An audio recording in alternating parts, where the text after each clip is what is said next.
Thank you. I have been advocating for a reboot of the city plan process actively since 2005.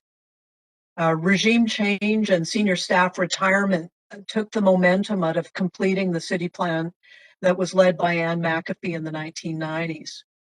And under Anne's leadership, City Plan engaged with 100,000 Vancouverites, pre-internet, and focused on neighborhood-based planning.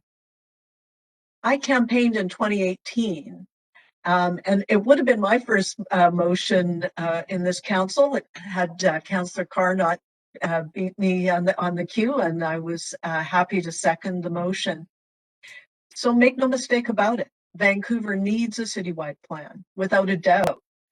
But as I've said many times before, the devil's in the details. And the plan needs to leverage the exceptional work of the past to bring it into the challenges of the future. So when I promoted and supported the city plan, I understood the objective to be continuing city plan's legacy of knitting together the tapestry of neighborhood plans carefully developed over decades, involving generations of professional city staff and thousands of volunteer hours by local residents. And it was this process that earned Vancouver the reputation as the poster child for the livable city. And again, the legacy here is participatory community planning that fully engages citizens from all of the city's local communities in shaping the future.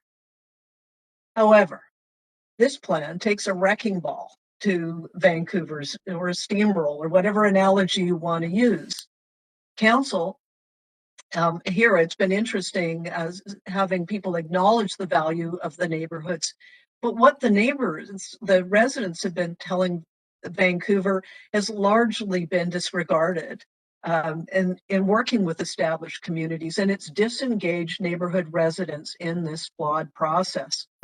So today, all the good work to me stands to be destroyed by a top-down, one-size-fits-all approach to urban planning.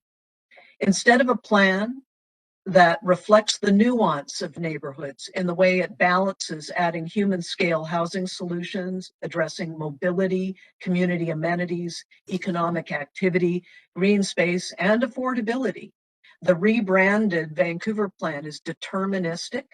Its so-called priorities applied in an autocratic manner through building typologies applied arbitrarily citywide without local context. This approach does not reflect neighborliness, to coin former Director of Planning Ray Spaxman, in any way. Quite the contrary. Neighborhoods are not even mentioned.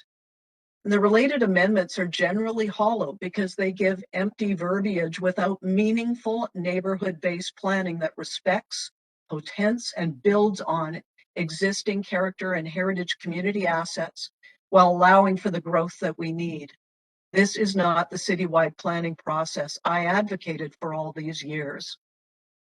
Since 2020, with the 50 Neighborhoods Project, I've tried to draw attention to the need to focus on the nuance of neighborhoods, to provide for growth using proper, transparent data in the city's approach to citywide planning. It was clear to me that recently staff have taken a top-down approach without providing the necessary data requested by me and by council at the beginning of this term. And I've tried to shine a light on what the city should be doing. But sadly, the Vancouver plan is, in my view, entirely lost the plot, to the detriment of the future of our children, our children's children, and for new residents. And I hope and I fear that I will be the last generation of my family that will be able to afford to live in Vancouver, our hometown, based on decisions such as the one that we're making today with this Vancouver plan. Thank you.